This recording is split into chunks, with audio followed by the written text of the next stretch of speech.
Definisi LAN. LAN ialah singkatan bagi perkataan Inggeris yang bermaksud Local Area Network. Dalam bahasa Melayu pula, LAN bermaksud rangkaian komputer setempat. Rangkaian komputer setempat atau LAN merupakan kumpulan komputer yang berkongsi sama ada perkakasan atau perisian data. Dalam arti kata yang lebih mudah, LAN ni menghubungkan komputer yang berada berdekatan dengan menggunakan talian komunikasi agar setiap komputer dapat berkongsi sumber dan media antara satu sama lain. LAN juga sering digunakan bagi menghubungkan komputer dalam sebuah organisasi. LAN merujuk kepada suatu sistem rangkaian yang terbatas dalam satu kawasan kecil sahaja. Contohnya, di makmal komputer, sebuah sekolah, di bangunan ataupun di pejabat. LAN ni jarang digunakan lebih daripada jarak 1 km kerana dia terbatas dalam satu kawasan kecil sahaja. LAN ni boleh dihubungkan antara satu sama lain dengan menggunakan beberapa kaedah. Antaranya ialah seperti kabel, lembayung merah iaitu infrared ataupun lembayung radio. Namun demikian, LAN secara amnya tidak boleh dihubungkan melalui talian radio. LAN secara umumnya ditugaskan sebagai komputer pelayan ataupun kita panggil server. Komputer pelayan ini dia akan menyimpan semua perisian aplikasi yang boleh dikongsi bersama komputer yang dikenali sebagai stesen kerja. Keupayaan stesen kerja ni lebih rendah berbanding komputer pelayan. LAN menyediakan laluan elektronik untuk pelbagai jenis maklumat, iaitu maklumat audio, video, data, grafik dan sebagainya. LAN menyediakan laluan elektronik untuk pelbagai maklumat, seperti maklumat audio, video, data, grafik dan sebagainya.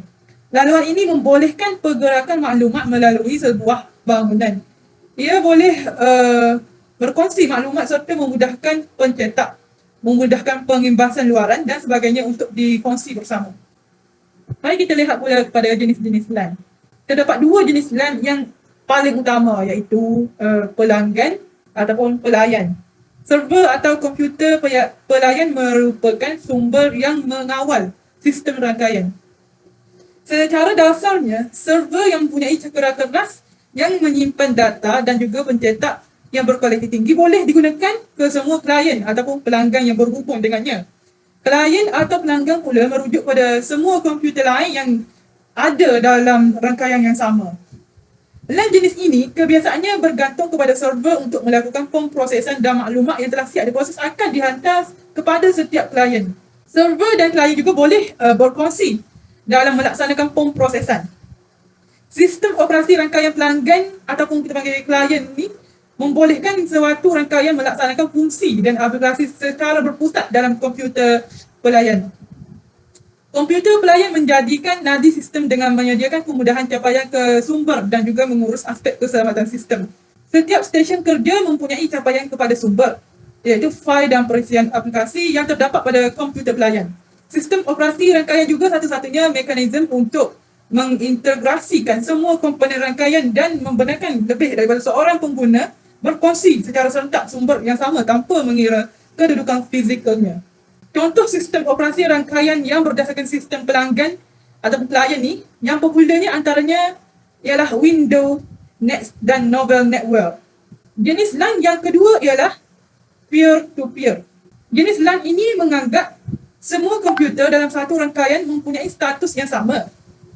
Tiada mana-mana komputer atau node yang bertindak sebagai ketua atau pengawal rangkaian maupun data mengikut keperluan.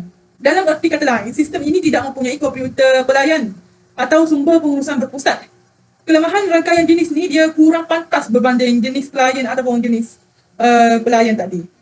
Perisian sistem operasi yang biasanya digunakan dalam rangkaian peer-to-peer ni adalah AppleShare, Windows, for workup groups and semua Windows versi terkini yang lain. Topologi rangkaian komputer. Seterusnya, kita akan melihat topologi rangkaian komputer. Rangkaian komputer merupakan satu sistem yang menggunakan talian komunikasi bagi menghubungkan komputer antara satu sama lain. Terdapat berbagai kaedah yang boleh digunakan bagi proses berhubungan ini dan ianya dinamakan topologi. Terdapat 4 jenis topologi utama bagi rangkaian komputer iaitu topologi bintang, topologi cincin, topologi bus, topologi pokok. Bagi topologi bintang, beberapa simpul atau node dihubungkan dengan simpul pusat yang berbentuk jaringan fizik seperti bintang. Semua komunikasi ditangani langsung dan dikelola oleh hos yang berupa mainframe komputer. Kebaikan topologi ini ialah proses pemasangan dan penyambungan yang mudah. proses pemasangan atau membuang sebarang peranti tambahan yang terbabit tidak akan mengganggu sistem rangkaian. Dan sebarang kerosakan pada sistem rangkaian dapat dikesan dengan lebih mudah dan pantas.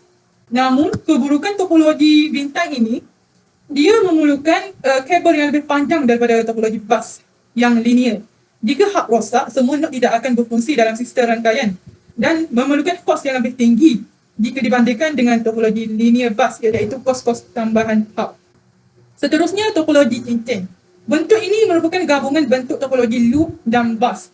Jika salah satu simpul atau node rosak, maka ia akan mempengaruhi komunikasi node yang lain kerana terpisah dari jalur data. Seterusnya, topologi bus. Beberapa simpul atau node dihubungkan dengan jalur data. Masing-masing node dapat melakukan tugas-tugas dan operasi berbeza. Namun semuanya mempunyai hierarki yang sama. Kebaikan topologi ini adalah komputer atau peranti lain mudah untuk disambungkan ke kabel utamanya dan dia memerlukan kuantiti kabel yang lebih kecil berbanding dengan topologi bintang. Namun, keburukan topologi bus ialah keseluruhan rangkaian tidak dapat berfungsi sekiranya terdapat masalah dengan kabel utama. Penamat atau pemati talian perlu di kedua-dua hujung kabel tulang belakang. Amat sukar untuk mengesan masalah jika keseluruhan rangkaian tidak dapat berfungsi dan tidak sesuai jika menggunakan topologi ini saja dalam satu bangunan. Di samping itu, topologi pokok. Topologi pokok ni adalah rangkaian yang disebut sebagai topologi rangkaian bertingkat. Topologi ini biasanya digunakan untuk interkoneksi antara pusat dengan hierarki yang berbeza. Untuk hierarki yang lebih rendah digambarkan pada lokasi yang rendah dan semakin ke atas mempunyai hierarki yang tinggi. Topologi rangkaian jenis ini sesuai digunakan pada sistem rangkaian komputer. Namun, kelemahannya ialah apabila simpul yang lebih tinggi dan tidak dapat berfungsi, maka kumpulan lain yang berada di bawahnya akhirnya menjadi tidak berkesan. Cara kerja rangkaian pokok ini relatif menjadi lambat. Seterusnya kita lihat kepada kebaikan LAN.